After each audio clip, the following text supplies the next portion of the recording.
Hey everyone, this is MNL2, and today in this video, I want to take a look at all of the roller coasters that reside at Carowinds, and find out which roller coasters are going to deliver the most intense experiences. For the purposes of this video, I will not be including every single coaster at the park in this list, because some of the smaller coasters don't exactly have any intense moments. Also, when I refer to intensity or an intense moment, I mostly interpret it as having a feeling of sheer speed, considerable positive G-forces, or moments that make you feel like you're going to get ripped apart from the ride. Another thing, keep in mind that this list does not reflect how much I like each ride or how I rank them overall in the park. This list is simply based on which coasters I find to be the most intense. One more thing, if you find yourself enjoying any of my videos or find them interesting, informative, or entertaining in any way, then please feel free to like the video below to help out the channel and to help me to keep providing good content for your enjoyment. Thank you.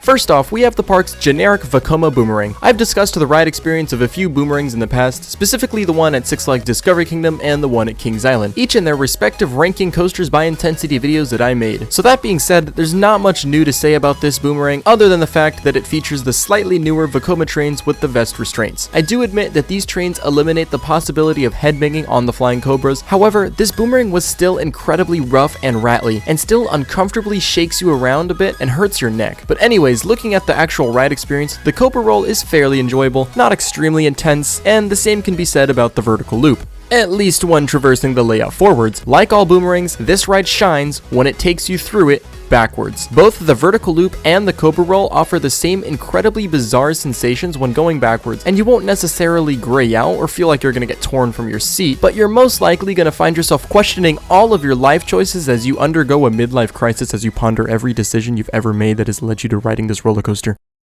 And then you hit the brakes and the ride is over. So unlike the other tall, red-tracked Cedar Fair roller coaster themed to Dale Earnhardt with the word Intimidator in its name, Intimidator at Carowinds is actually an elite experience. Okay, so I could go on a stupidly unnecessary tangent about I-305 here for no reason, but instead I'm going to keep it real and say that Intimidator 305 is far more intense than Intimidator. But either way, I still think Intimidator offers a more enjoyable ride experience.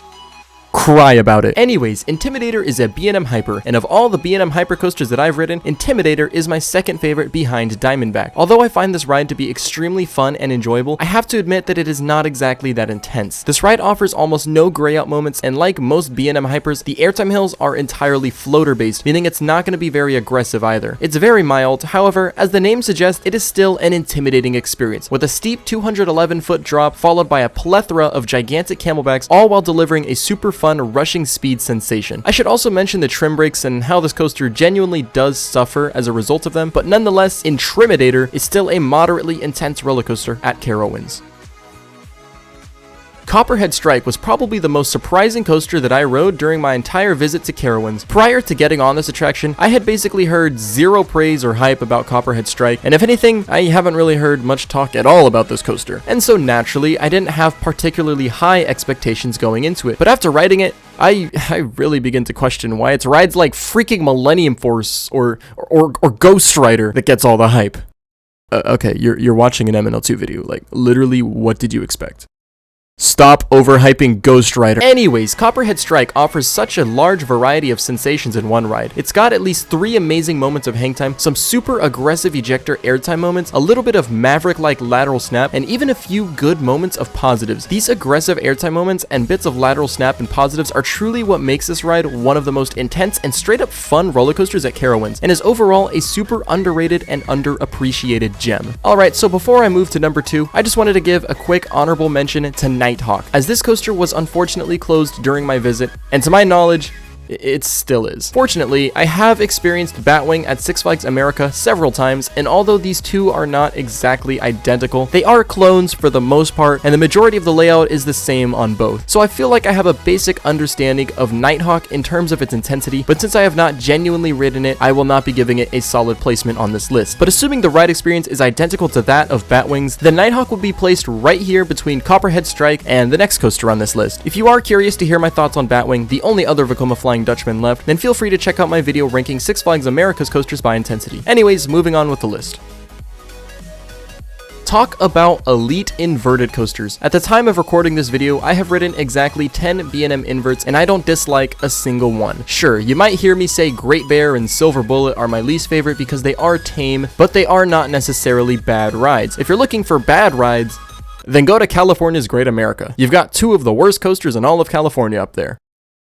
But you've also got 3 of the best, so I'll limit my complaints. Anyways, Afterburn was one of my most highly anticipated inverts prior to riding, and it most definitely lived up to the hype. This is an older B&M invert, and thus is very intense. The first drop in the back row is one of the sharpest and snappiest drops on an invert I've ridden. The power seat here is gonna be the back row on the left edge, as it is phenomenal. The vertical loop is standard and may or may not make you gray out, and the same can be said about the following Immelman. The 0G roll is incredible, not as snappy as Flight Deck's, but far more snappy than almost every other 0G roll out there. Next comes probably the most ridiculously whippy moment on any B&M invert that I've been on, the Batwing. Not that Batwing. You already had your spotlight. This Batwing. It mega yeets you down into that underground section in an extremely aggressive and intense manner. Then you will gracefully cool off as you glide around to the corkscrew, another super aggressive moment on this ride, before finishing off with the final helix into the brake run. This coaster has multiple sections that could potentially cause a gray out and multiple elements that throw you around ridiculously hard. This is a truly elite invert, as it is my number 3 invert overall, my number 3 coaster at Carowinds in general, and in my opinion, the second most intense coaster at Carowinds. However, there is one coaster that just defies all evens.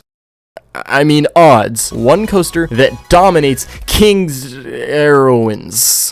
A Giga coaster that isn't disappointing. Okay, who's even surprised at this point? Like, if you've seen my Carowinds vlog or my 60-second review of Fury 325, this should be a no-brainer. Fury 325, the tallest and fastest lift coaster in the world, is not only my absolute favorite Giga coaster, as well as my 3rd favorite coaster of all time, that is, until I've been to Florida, is undoubtedly the most intense coaster in the park. I'm not really going to talk about the ride layout because, like I mentioned, I have a full 60-second review of this coaster on my channel, so if you'd like to see my quick review of the ride's layout, then feel free to check that video out. But anyways, when looking at this ride's marvelous pacing, its incredible consistency and feelings of sheer speed and just overall upright aggression, this roller coaster is just breathlessly intense from start to end. A giant 320-foot drop alone is enough to scare away half of the general public, and then the other half that are brave enough to ride will be screaming their heads off as they experience a traumatic midlife crisis as they climb up the lift hill with unhealthy amounts of anxiety and fear built up. Don't you just love roller coasters and the emotions that they provoke? But anyways, this entire ride is filled with aggressive turns and hills, several moments of airtime, and even some gray out sections, especially the bottom of the first drop. It is just overall a super intense experience. This is not only my favorite roller coaster in the state of North Carolina and the state of South Carolina, but I believe that this is also the most intense coaster that you can experience at Carowinds. Anyways, those are my thoughts regarding the coasters of Carowinds and how they compare to one another when it comes to intensity. Keep in mind that this list is solely based on my own personal opinions, and I fully understand that some of you might completely disagree with anything or literally everything on this list. So if that's the case, then feel free to comment down below what you find to be the most intense roller coaster at Carowinds, or the most intense roller coaster that you've ridden is. But anyways, if you did end up enjoying the video, then please remember to leave a like and subscribe with the notifications turned on so you'll be alerted whenever I upload a new video. But until then, I want to thank you guys so much for watching, and I'll see you in the next video.